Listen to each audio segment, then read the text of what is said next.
महिला आयोगाच्या अध्यक्षपदासाठी राष्ट्रवादी 2 नावांची चर्चा.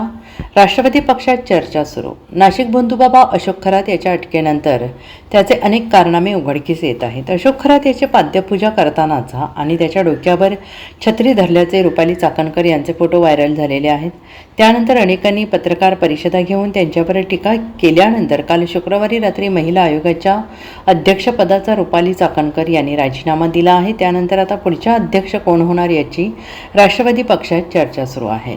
राष्ट्रवादी पक्षाच्या वाट्याला महिला आयोगाचे अध्यक्षपद येत असल्याने राष्ट्रवादीतील 2 महिलांचा या नावासाठी चर्चा सुरू आहेत. वैशाली नागवडे आणि प्रतिशा शिंदे या दोघींचा या पदासाठी चर्चा सुरू असल्याचं समजत आहे. वैशाली नागवडे या पुण्याच्या आहेत तर प्रतिशा शिंदे या उत्तर महाराष्ट्रातील आहेत.